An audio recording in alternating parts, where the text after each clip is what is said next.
कोई भी देश अपने मूल निवासियों को कुछ विशेष अधिकार देते हैं। इन अधिकारों को ही नागरिकता कहा जाता है। भारत में एक हरी नागरिकता है, अर्थात हम केवल देश के नागरिक हैं, राज्यों का नागरिक नहीं बल्कि निवासी हैं। एक, भारत में नागरिकता ब्रिटेन से लिया गया है। 2, नागरिकता पर पहला विवरण अरस्तू ने दिया था। 3, नागरिक होने के कारण पैन कार्ड, आधार कार्ड दिया जाता है। गैर नागरिक को यह सुविधा उपलब्ध नहीं है। अनुच्छेद 5, प्रारंभ में दी गई नागरिकता, अर्थात जब संविधान बना तो उन सभी लोगों को नागरिकता दी गई जो उस समय भारत के अंदर थे। अनुच्छेद 6, पाकिस्तान से भारत में आए लोगों का नागरिकता, किंतु यदि वह संविधान बनने के बाद आएंगे तो नागरिकता नहीं मिलेगी। परमिट रूल लागू 19 जुलाई 1948। अनुच्छेद 7, स्वतंत्रता के बाद भारत से पाकिस्तान चले गए ऐसे व्यक्ति जो संविधान बनने से पहले लौट आए तो उन्हें नागरिकता दे दी जाएगी। अनुच्छेद 7 में प्रावधान है कि जिस व्यक्ति ने 1 मार्च 1947 के पश्चात भारत से पाकिस्तान के लिए प्रव्रजन कर लिया हो वह भारत का नागरिक नहीं समझा जाएगा, किंतु यदि वह स्थायी रूप से भारत लौटने के लिए अनुमति लेकर वापस आ गया है तो उसकी नागरिकता के संबंध में वही नियम लागू होंगे। अनुच्छेद 8, विदेश भ्रमण एवं नौकरी करने पर भारत की नागरिकता समाप्त नहीं होगी। अनुच्छेद 9, विदेशी नागरिकता लेने पर भारत की नागरिकता समाप्त कर दी जाएगी। अनुच्छेद 10, भारतीयों की नागरिकता बनी रहेगी तब तक जब तक कि वह कोई देश विरोधी कार्य नहीं करते। अनुच्छेद 11, नागरिकता संबंधी कानून संसद बनाती है। ये जिम्मेदारी गृह मंत्रालय को दी गई है। नागरिकता अधिनियम सिविलाइजेशन एक्ट 1955। इस अधिनियम में नागरिकता प्राप्त करने की 5 विधियां तथा नागरिकता समाप्त करने की 3 विधियां हैं। 1, जन्म के आधार पर 1986 संविधान लागू होने के बाद भारत में जन्म लेने वाले सभी बच्चों को नागरिकता दी जाएगी यदि उनके माता पिता भारत के नागरिक हो। एग्जाम्पल, हम सभी को इसी विधि द्वारा नागरिकता प्राप्त हुई। 2, वंश के आधार पर 1992 विदेश में जन्म लेने वाले बच्चों को भी नागरिकता दी जाएगी यदि उनके माता पिता या दोनों में से कोई एक भारत का नागरिक हो। 3, पंजीकरण रजिस्ट्रेशन। इस विधि द्वारा नागरिकता प्राप्त करने के लिए व्यक्ति को 7 साल लगातार भारत में रहना होता है। इस विधि द्वारा राष्ट्रमंडल देश को नागरिकता दी जाती है।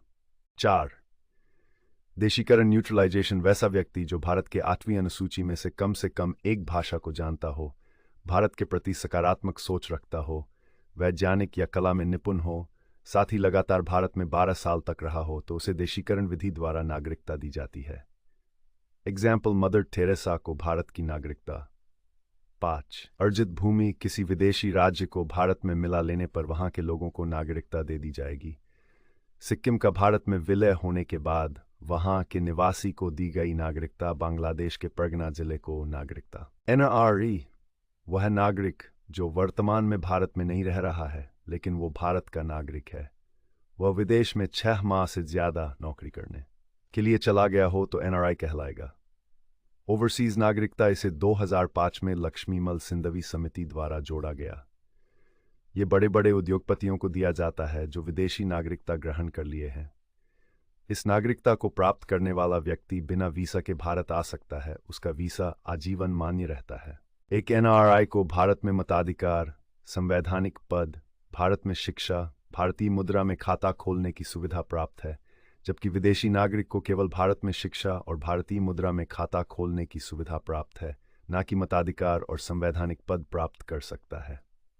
2, 9 जनवरी 1915 महात्मा गांधी के दक्षिण अफ्रीका की यात्रा से भारत लौटकर आने के उपलक्ष्य में इस तिथि को प्रवासी भारतीय दिवस मनाया जाता है।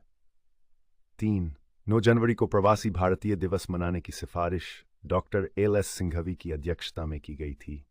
एक NRI को भारत में मताधिकार, संवैधानिक पद, भारत नागरिकता समाप्त होने की 3 शर्तें। 1, यदि कोई व्यक्ति विदेशी नागरिकता ग्रहण कर ले तो उसकी भारत की नागरिकता समाप्त कर दी जाएगी।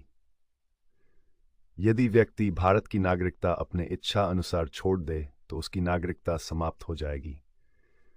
3, सरकार उस व्यक्ति की नागरिकता रद्द कर देगी जो कोई व्यक्ति संविधान में आस्था न रखें, देश विरोधी कार्य करें, पागल हो जाए, धोखे से नागरिकता ग्रहण कर ले या बिना बताए लगातार 7 वर्ष तक विदेश में रह जाए। वीसा, किसी दूसरे देश में जाने के लिए अनुमति की आवश्यकता होती है। इस अनुभूति को ही वीसा कहते हैं। बिना वीसा किसी दूसरे देश में प्रवेश नहीं कर सकते। पासपोर्ट, अपने देश को छोड़कर दूसरे देश में जाने के लिए खुद अपने देश से अनुमति लेनी पड़ती है, जिसे पासपोर्ट कहते हैं। एम्बेसडर, राजदूत, प्रत्येक देश अपने देश के एक अधिकारी को दूसरे देश में राजनीतिक संबंध बनाने के लिए रखता है। कोई भी देश किसी दूसरे देश के राजदूत पर पुलिस कार्रवाई, गिरफ्तारी या मुकदमा नहीं चला सकता। ये व्यवस्था वियना समझौता के तहत किया गया। राष्ट्रमंडल देशों के राजदूतों को उच्चायुक्त, हाई कमिश्नर कहा जाता है। राष्ट्रमंडल देश, वैसे देश जो कभी ना कभी इंग्लैंड के गुलाम थे, उन्हें राष्ट्रमंडल देश कहते हैं। इनकी संख्या 53 है। कॉमनवेल्थ का मुख्यालय लंदन में है। वर्तमान में कॉमनवेल्थ का अध्यक्ष महाराज तृतीय है। महारानी एलिजाबेथ द्वितीय ने प्रिंस चार्ल्स को अपना उत्तराधिकारी नियुक्त किया। अमेरिका ब्रिटेन का गुलाम था, किंतु इसने कॉमनवेल्थ की सदस्यता नहीं ली। सिटीजनशिप अमेंडमेंट एक्ट 2019 नागरिकता संशोधन अधिनियम, ये भारत की संसद द्वारा पारित एक अधिनियम है, जिसके द्वारा सन 1955 का नागरिकता कानून को संशोधित करके ये व्यवस्था की गई कि 31 दिसंबर 2014 के पहले पाकिस्तान, अफगानिस्तान और बांग्लादेश से धार्मिक प्रताड़ना वाले अल्पसंख्यक हिंदू, बौद्ध, सिख, जैन, पारसी एवं ईसाई को भारत की नागरिकता प्रदान की जाएगी। इस विधेयक में भारतीय नागरिकता को प्राप्त करने के लिए आवश्यक 11 वर्ष तक भारत में रहने की शर्त में भी छूट देते हुए इस अवधि को केवल 5 वर्ष तक भारत में रहने की शर्त के रूप में बदल दिया गया। 20 दिसंबर 2019 को पाकिस्तान के 7 शरणार्थियों को भारतीय नागरिकता देकर इस अधिनियम को लागू कर दिया गया। NRC, नेशनल रजिस्टर सिटीजन्स, राष्ट्रीय नागरिक रजिस्टर, भारत के राष्ट्रीय नागरिक पंजी भारत सरकार द्वारा निर्मित एक पंजी है, जिसमें उन भारतीय नागरिकों के नाम हैं जो असम के वास्तविक वैध नागरिक हैं। ये पंजी विशेष रूप से असम के लिए ही बनाई गई थी।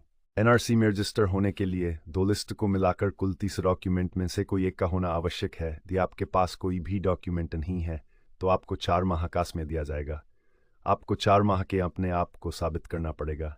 यदि 4 माह के आपको साबित नहीं कर पाए तो आपको डिस्ट्रिक्ट कोर्ट जाना पड़ेगा। यदि डिस्ट्रिक्ट कोर्ट आपको साबित नहीं करता है तो आपको हाई कोर्ट एवं सुप्रीम कोर्ट जाना पड़ेगा। यदि हाई कोर्ट एवं सुप्रीम कोर्ट भी आपको साबित नहीं करता है तो आपकी नागरिकता समाप्त कर दी जाएगी और आपको डिटेक्शन सेंटर में भेज दिया जाएगा। NAP, पॉपुलेशन रजिस्टर, राष्ट्रीय जनसंख्या रजिस्टर, NPR देश के निवासियों का एक रजिस्टर है। इसे नागरिकता अधिनियम 1955 और नागरिकता नियम 2003 तक के प्रावधानों के आधार पर स्थानीय, ग्राम पंचायत, तहसील, राज्य और राष्ट्रीय स्तर पर तैयार किया गया। आपके परिवार कितना है और कौन व्यक्ति कहाँ रहते हैं, इस आधार पर NPR बनेगा। इससे जनसंख्या की गणना की जाएगी। NPR के बाद जनगणना का सही आंकड़ा मिलेगा।